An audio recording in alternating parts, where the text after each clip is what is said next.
जिन्होंने यीशु को गिरफ्तार कर लिया था वे उन्हें प्रधान याजक कैफा के यहाँ ले गए, जहां शास्त्री और नेता इकट्ठे हो गए थे। पतरस कुछ दूरी बनाकर यीशु के पीछे पीछे चले। वो प्रधान याजक के महल तक पहुंचकर अंदर गए और परिणाम देखने के लिए नौकरों के साथ बैठ गए। महायाजक और सारी महासभा यीशु को मरवा डालने के उद्देश्य से उनके विरुद्ध झूठी गवाही खोज रही थी, परंतु वो मिली नहीं। यद्यपि बहुत से झूठे गवाह सामने आए। अंत में 2 गवाह आकर बोले, इस व्यक्ति ने कहा, मैं ईश्वर का मंदिर गिरा सकता हूं और 3 दिनों के अंदर उसे फिर से बना सकता हूं। इस पर प्रधान याजक ने खड़े होकर यीशु से कहा, ये लोग तुम्हारे विरुद्ध जो गवाही दे रहे हैं, क्या इसका कोई उत्तर तुम्हारे पास नहीं है? परंतु यीशु मौन रहे। तब प्रधान याजक ने उनसे कहा, तुम्हें जीवंत ईश्वर की शपथ, यदि तुम मसीह हो, ईश्वर के पुत्र, तो हमें बता दो। यीशु ने उत्तर दिया, आपने ठीक ही कहा। मैं आप लोगों से यह भी कहता हूं, भविष्य में आप मानव पुत्र को सर्वशक्तिमान ईश्वर के दाहिने बैठा हुआ और आकाश के बादलों पर आता हुआ देखेंगे। इस पर प्रधान याजक ने अपने वस्त्र फाड़कर कहा, इसने ईश्वर की निंदा की है, अब हमें गवाहों की जरूरत ही क्या है? अभी अभी आप लोगों ने ईश्वर की निंदा सुनी, अब आप लोगों का क्या विचार है?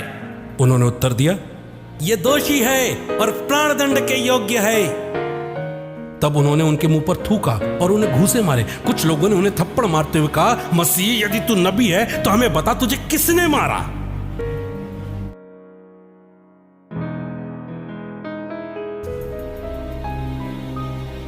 पतरस उस समय बाहर प्रांगण में बैठे हुए थे। एक नौकरानी ने पास आकर उनसे कहा, तुम भी यीशु गलीली के साथ थे। किंतु पतरस ने सबके सामने अस्वीकार करते हुए कहा, मैं नहीं जानता कि तुम क्या कह रही हो। थोड़ी देर बाद किसी दूसरे ने पतरस को देखकर कहा, तुम भी उन्हीं लोगों में से एक हो। पतरस ने उत्तर दिया, नहीं भाई, मैं नहीं हूं। करीब घंटे भर बाद किसी दूसरे ने दृढ़तापूर्वक कहा, निश्चय ही ये उसी के साथ था, ये भी तो गलीली है। पतरस ने कहा, अरे भाई, मैं नहीं समझता कि तुम क्या कह रहे हो। वो बोल ही रहे थे कि उसी समय मुर्गे ने बांग दी और प्रभु ने मुड़कर पतरस की ओर देखा। तब पतरस को याद आया कि प्रभु ने उनसे कहा था कि आज मुर्गे के बांग देने से पहले ही तुम 3 बार मुझे अस्वीकार करोगे। तब पतरस बाहर चले गए और फूट फूट कर रोए। भोर को सब महायाजकों और जनता के नेताओं ने यीशु को मरवा डालने के लिए परामर्श किया। उन्होंने यीशु को बांधा और उन्हें ले जाकर राज्यपाल पिलातुस के हवाले कर दिया।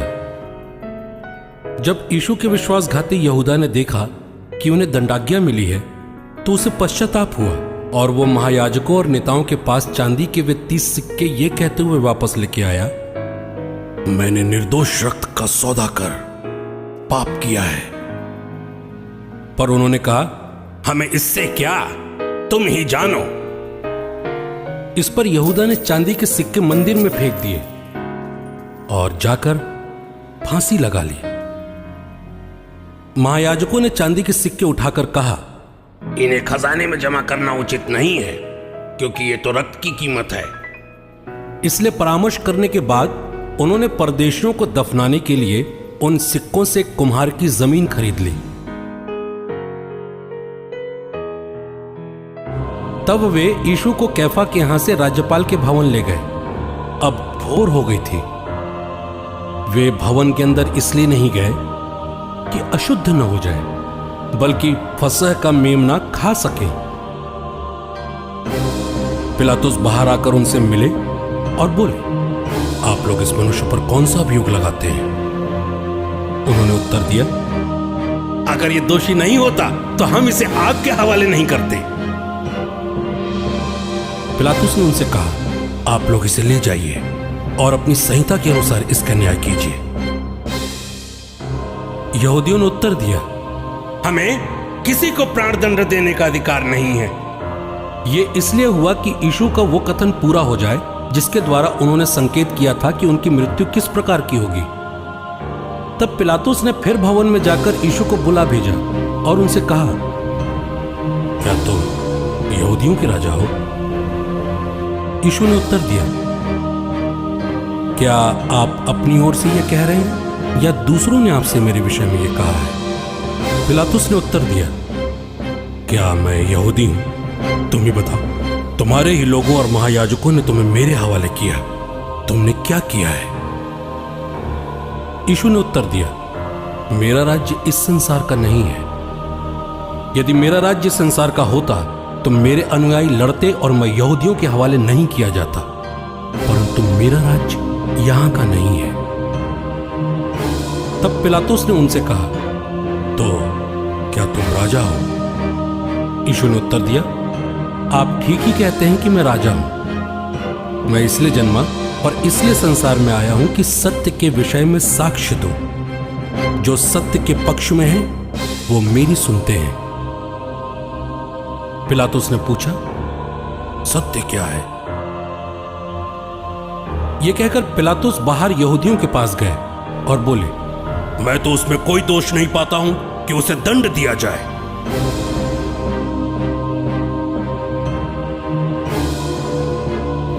पर्व के अवसर पर राज्यपाल लोगों की इच्छानुसार एक बंदी को रिहा किया करते थे। उस समय बरअब्बा नामक व्यक्ति बंदी गृह में था, जिसने राजद्रोह के समय हत्या की थी। तब भीड़ आकर राज्यपाल से निवेदन करने लगी कि आप अपनी प्रथा के अनुसार एक बंदी को रिहा करें। तो पिलातुस ने उनसे कहा, क्या तुम लोग चाहते हो कि मैं तुम्हारे लिए यहूदियों के राजा को रिहा करूं? वो जानते थे कि महायाजकों ने ईर्ष्या से यीशु को पकड़वाया है। पिलातुस न्यायासन पर बैठे हुए थे कि उनकी पत्नी ने कहलवा भेजा, उस धर्मात्मा के मामले में हाथ नहीं डालना, क्योंकि उन्हीं के कारण मुझे आज स्वप्न में बहुत कष्ट हुआ। इसी बीच महायाजकों और नेताओं ने लोगों को यह समझाया कि वे बरअब्बा को छुड़ाएं और यीशु का सर्वनाश करें। राज्यपाल ने फिर उनसे पूछा, तुम लोग क्या चाहते हो? दोनों में से किसे तुम्हारे लिए रिहा करूं? उन्होंने उत्तर दिया, बरअब्बा को। तब पिलातुस ने यीशु को ले जाकर कोड़े लगाने का आदेश दिया। सैनिकों ने कांटों का मुकुट गूंथकर उनके सिर पर रख दिया और उन्हें बैजनी कपड़ा पहनाया। फिर वे उनके पास बार बार आकर कहते थे, प्रणाम यहूदियों के राजा। और वे उन्हें लगातार थप्पड़ मारते रहे। फिर पिलातुस ने बाहर जाकर लोगों से कहा, देखो, मैं उसे तुम लोगों के सामने बाहर ले आता हूं, जिससे तुम ये जान लो कि मैं उसमें कोई दोष नहीं पाता। तब यीशु कांटों का मुकुट और बैजनी कपड़ा पहने बाहर आए। पिलातुस ने लोगों से कहा, देखो, यही है वो मनुष्य। महायाजक और प्यादे उन्हें देखते ही चिल्ला उठे, इसे क्रूस पर चढ़ाओ, इसे क्रूस पर चढ़ाओ। पिलातुस ने उनसे कहा, इसे तुम ही ले जाओ और क्रूस पर चढ़ाओ। मैं तो इसमें कोई दोष नहीं पाता। यहूदियों ने उत्तर दिया, हमारी एक संहिता है और उस संहिता के अनुसार ये प्राण दंड के योग्य है, क्योंकि इसने ईश्वर का पुत्र होने का दावा किया है। जब पिलातुस ने उनकी बातें सुनी तो वो और भी डर गए। उन्होंने फिर भवन के अंदर जाकर यीशु से पूछा, तुम कहां के हो? किंतु यीशु ने उन्हें उत्तर नहीं दिया। इस पर पिलातुस ने उनसे कहा, तुम मुझसे क्यों नहीं बोलते? क्या तुम ये नहीं जानते कि मुझे तुमको रिहा करने का अधिकार है और तुमको क्रूस पर चढ़वाने का भी? यीशु ने उत्तर दिया, यदि आपको ऊपर से अधिकार न दिया गया होता तो आपका मुझ पर कोई अधिकार नहीं होता। इसलिए जिसने मुझे आपके हवाले किया है वो अधिक दोषी है। इसके बाद पिलातुस यीशु को मुक्त करने का उपाय ढूंढते रहे, परंतु यहूदी ये कहते हुए चिल्लाते रहे, यदि आप इसे रिहा करते हैं तो आप कैसर के हितैषी नहीं है। जो अपने को राजा कहता है वो कैसर का विरोध करता है। यह सुनकर पिलातुस यीशु को बाहर ले आए।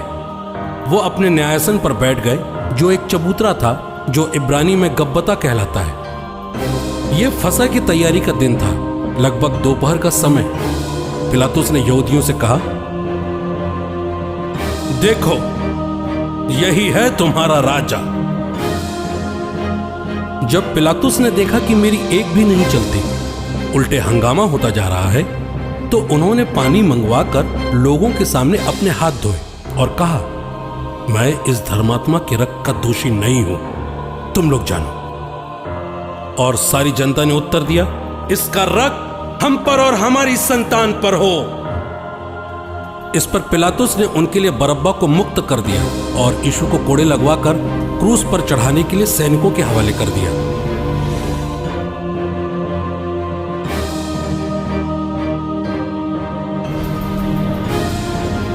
इसके बाद राज्यपाल के सैनिकों ने यीशु को भवन के अंदर ले जाकर उनके पास सारी पलटन एकत्र कर ली।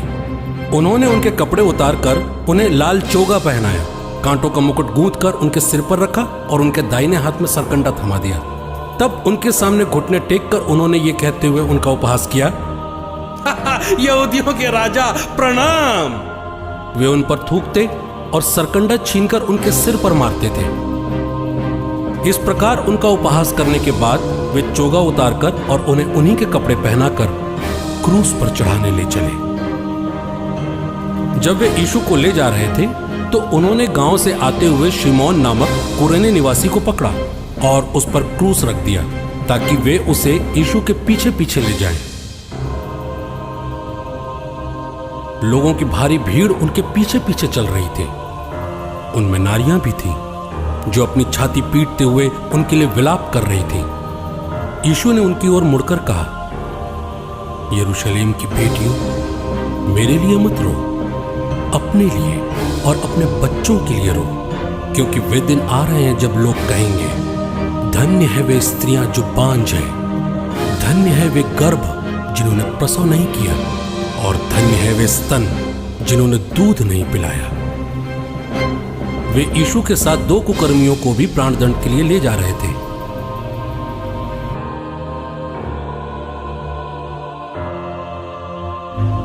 वे उस जगह पहुंचे जो गुलगुथा अर्थात खोपड़ी की जगह कहलाती है। वहां लोगों ने यीशु को पित्त मिली हुई अंगूरी पीने को दी। उन्होंने उसे चख तो लिया, लेकिन उसे पीने से इनकार कर दिया। वहां उन्होंने यीशु को और उन दो कुकर्मियों को भी क्रूस पर चढ़ाया, एक को उनके दाएं और एक को उनके बाएं। यीशु ने कहा, पिता, इन्हें क्षमा कीजिए, क्योंकि ये नहीं जानते कि ये क्या कर रहे हैं। यीशु को क्रूस पर चढ़ाने के बाद सैनिकों ने उनके कपड़े ले लिए और कुर्ते के सिवा उन कपड़ों के 4 भाग कर दिए, हर सैनिक के लिए एक एक भाग। उस कुर्ते में सीवन नहीं था, वो ऊपर से नीचे तक पूरा का पूरा बुना हुआ था। उन्होंने आपस में कहा, हम इसे नहीं फाड़े, चिट्ठी डालकर देख लें कि यह किसे मिलता है। यह इसलिए हुआ कि धर्म ग्रंथ का यह कथन पूरा हो जाए। उन्होंने मेरे कपड़े आपस में बांट लिए और मेरे वस्त्र पर चिट्ठी डाली। सैनिकों ने ऐसा ही किया। जब उन्होंने यीशु को क्रूस पर चढ़ाया, उस समय पहला पहर बीत चुका था। पिलातुस ने एक दोष पत्र भी लिखवाकर क्रूस पर लगवा दिया। वो इस प्रकार था, यीशु नासरी, यहूदियों का राजा। बहुत से यहूदियों ने यह दोष पत्र पढ़ा, क्योंकि वो स्थान जहां यीशु क्रूस पर चढ़ाए गए थे शहर के पास ही था, और दोष पत्र इब्रानी, लातिनी और यूनानी भाषा में लिखा हुआ था। इसलिए यहूदियों के महायाजकों ने पिलातुस से कहा, आप ये नहीं लिखिए यहूदियों का राजा, बल्कि इसने कहा कि मैं यहूदियों का राजा हूं। पिलातुस ने उत्तर दिया, मैंने जो लिख दिया सो लिख दिया।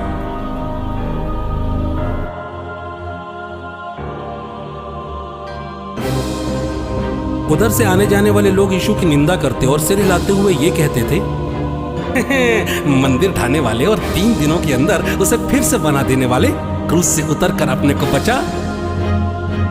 महायाजक और शास्त्री भी उनका उपहास करते हुए आपस में ये कहते थे, इसने दूसरों को बचाया, लेकिन ये अपने को नहीं बचा सकता। ये तो मसीह है ना, इजराइल का राजा। अब ये क्रूस से उतरे जिससे हम देखकर विश्वास करें। जो यीशु के साथ क्रूस पर चढ़ाए गए थे वे भी उनका उपहास कर रहे थे।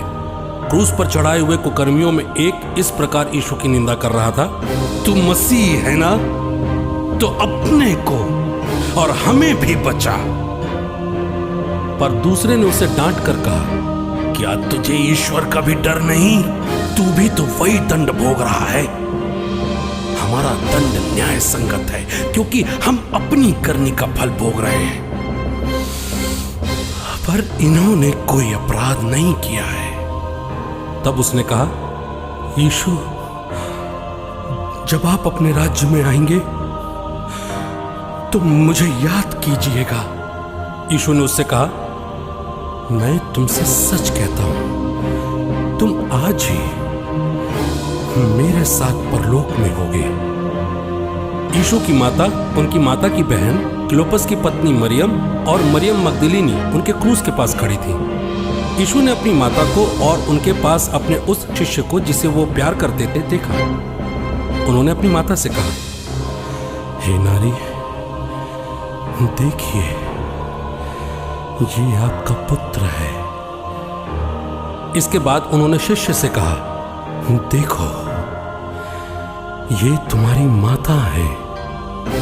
उसी समय से वो शिष्य उन्हें अपने घर ले गए। तब यीशु ने यह जानकर कि वो सब कुछ पूरा हो चुका है, धर्म ग्रंथ का लेख पूरा करने के उद्देश्य से कहा, मैं प्यासा हूं। वहां खट्टी अंगूरी से भरा एक पात्र रखा हुआ था। लोगों ने उसमें एक स्पंज डुबाया और उसे जूफे की डंडी पर रखकर यीशु के मुख से लगा दिया।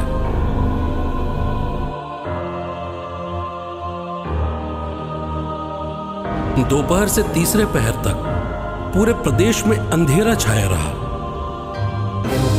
तीसरे पहर यीशु ने ऊंचे स्वर से पुकारा, एलोई, एलोई, लामा सबक्तनाई। इसका अर्थ है, मेरे ईश्वर, आपने मुझे क्यों त्याग दिया? यह सुनकर पास खड़े लोगों में से कुछ ने कहा, देखो, ये एलिय्याह को बुला रहा है। यीशु ने ऊंचे स्वर से पुकार कर कहा, पिता, मैं अपनी आत्मा आपके हाथों में सौंपता हूं। और ये कहकर उन्होंने प्राण त्याग दिए। उसी समय मंदिर का पर्दा ऊपर से नीचे तक फटकर 2 टुकड़े हो गया। धरती कांप उठी, चट्टानें फट गईं, कब्रें खुल गईं और बहुत से मृत संतों के शरीर पुनर्जीवित हो गए। वे यीशु के पुनरुत्थान के बाद कब्रों से निकले और पवित्र नगर जाकर बहुतों को दिखाई दिए। जो सेनापति यीशु के सामने खड़ा था, वो उन्हें इस प्रकार प्राण त्यागते देखकर बोल उठा, निश्चय ही ये मनुष्य ईश्वर का पुत्र था। वहां कुछ नारियां भी दूर से देख रही थीं। उनमें मरियम मगदलीनी, छोटे याकूब और यूसुफ की माता मरियम और सलोमी थी। जब यीशु गलीलिया में थे तो वे उनके साथ रहकर उनकी सेवा करती थीं। बहुत सी अन्य नारियां भी थीं जो उनके साथ यरूशलेम आई थी।